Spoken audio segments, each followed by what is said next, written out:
Hey boys, how's it going? Hey, here's another week, man. But guess what?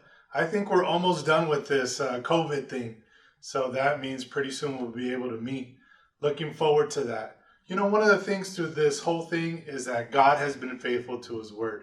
He's kept us safe. He's kept us working. He's provided for us in many ways. And so grateful to see that. You know, here at our church, they have food giveaways and stuff like that. So it's good to see that the church and fellow people from the church, they're out there ministering to people. So it's good. And it's just a quick reminder that if you guys are in need, at the church here on Saturdays, they're giving out food. So keep that in mind. Hey, I hope you guys are doing the Big Five Challenge. I've been doing it. I'm starting getting sore. So that's a good thing. So I want you guys to keep it up and keep up your homework. And pretty soon we're going to be meeting. So I guarantee you guys, as soon as this is over, give it a couple month or so, we're going to be going on a big camp out just for Outpost 5. So keep it posted, and we'll check you guys out real soon. This is your commanders. Okay, we'll talk to you guys later. Bye-bye. All right, boys, go ahead and stand up. Put your right hand over your heart, and we're going to say the pledge to the American flag. Ready? Begin. I pledge allegiance to the flag of the United States of America, and to the republic for which it stands, one nation, under God, indivisible, with liberty and justice for all. 2. Next, we're going to say the pledge to the Christian flag. Put your right hand over your heart. Ready, begin. I pledge allegiance to the Christian flag and to the Savior for which kingdom it stands, one brotherhood uniting all true Christians in service and in love. 2. Put your right hand up, and we're going to say the pledge to the Royal Ranger flag. Ready? Begin. With God's help, I will do my best to serve God, my church, and my fellow men, to live by the Ranger Code, to make the Golden Rule my daily rule.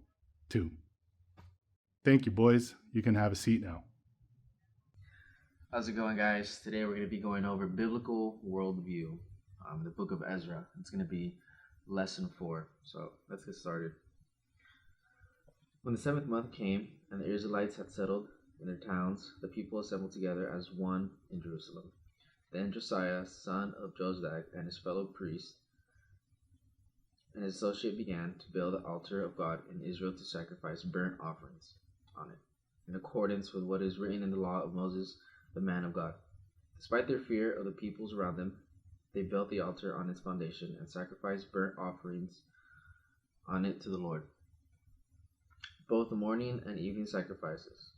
Then, in accordance with what is written, they celebrated the festival of tabernacles with the required number of burnt offerings prescribed for each day.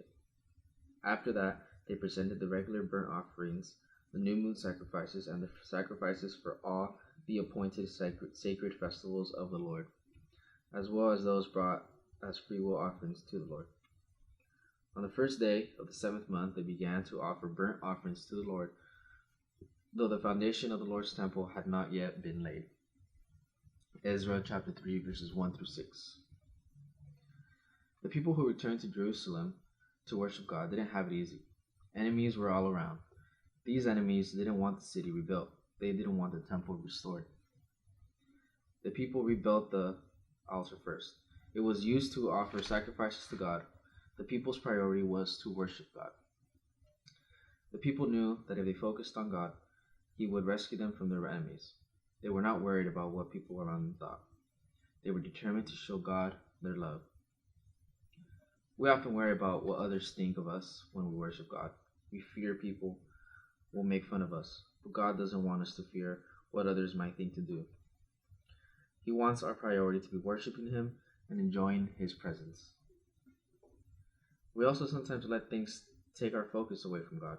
Sometimes our problems or plans distract us, and sometimes we may get bored. But we must keep our focus on God, not on things. Make worshiping God your priority this week by setting aside time each day to be with Him.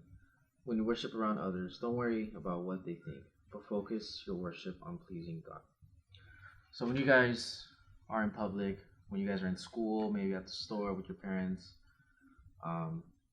one perfect example of maybe feeling embarrassed or feeling a little bit like, oh man, people are looking at me, is when you pray for your food.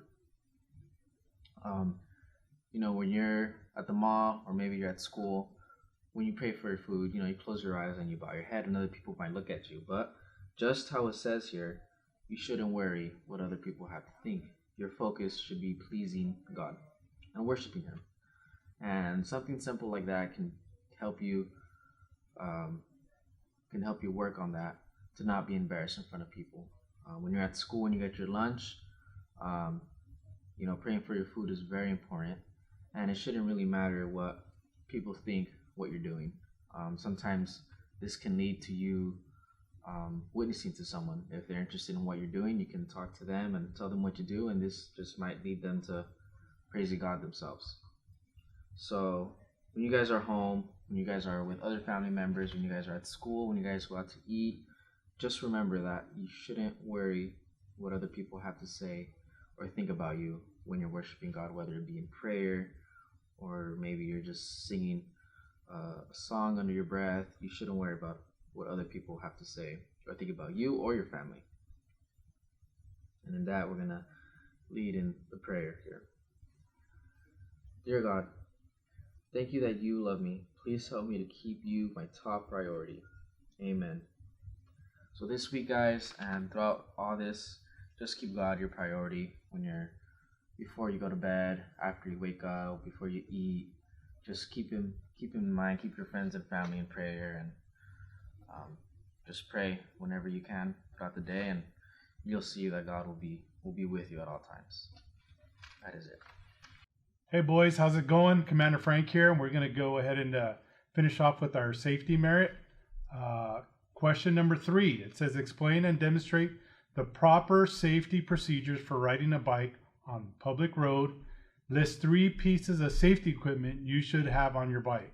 So go ahead and take a real quick minute, think about it, and then think of things as you're riding on a road and safety equipment that you might need. All right. So let's go ahead and look at safety procedures. First one that we're going to look at is ride a bike that is the right size for you. Okay. So don't be riding your sister's bike that's way too small, or your dad's bike where you can barely reach the pedals. You want something matched exactly for you. Okay.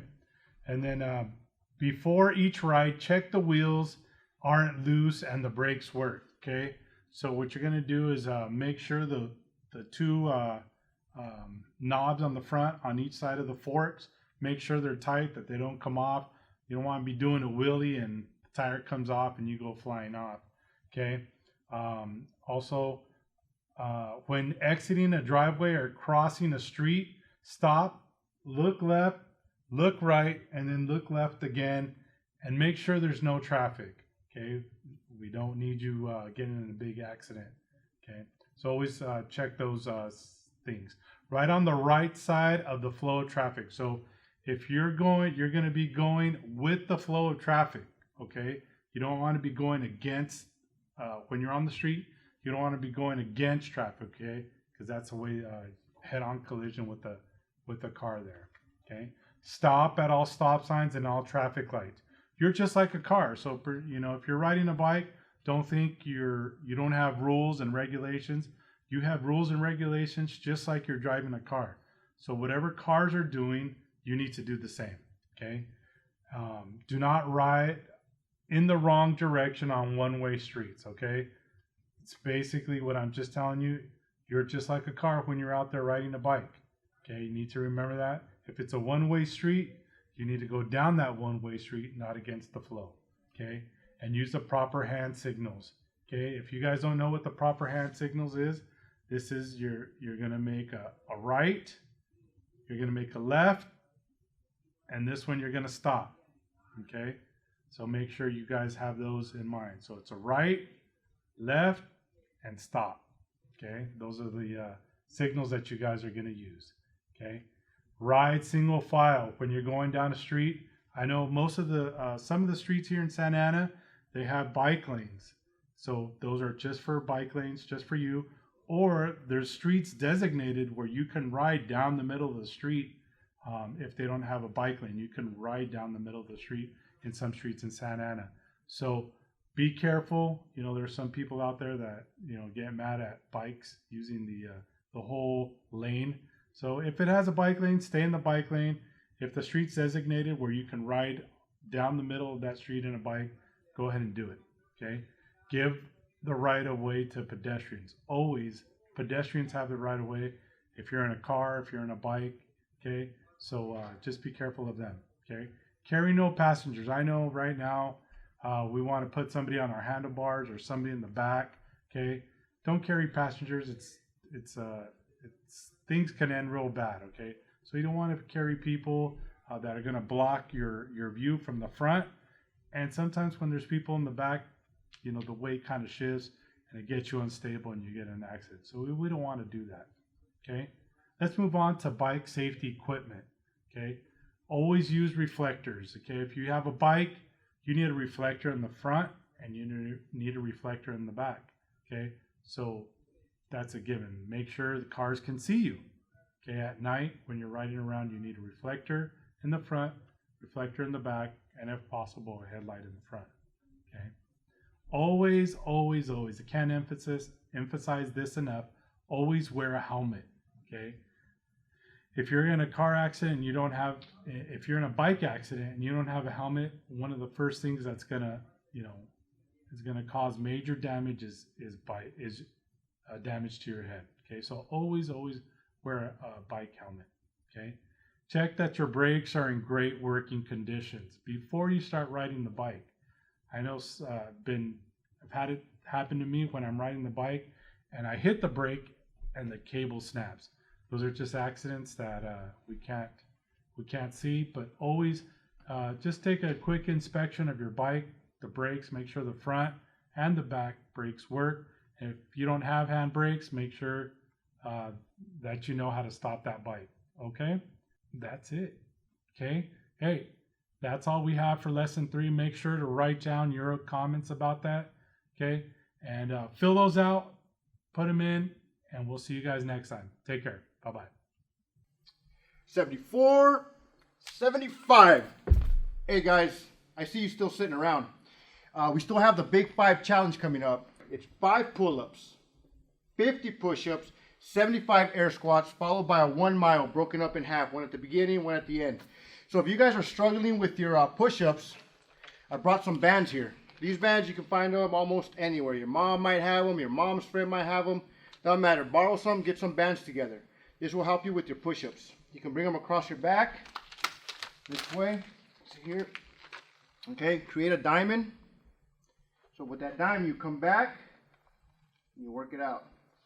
Nice and slow. Hold it. This will help you with your push-ups, as well as if you're struggling to do pull-ups. Most of you guys don't have a bar to do pull-ups. You can still use these bands. You can pull them across your knee or across your foot, and all you do is pull back. Oh, let's see here. Pull back, pull back.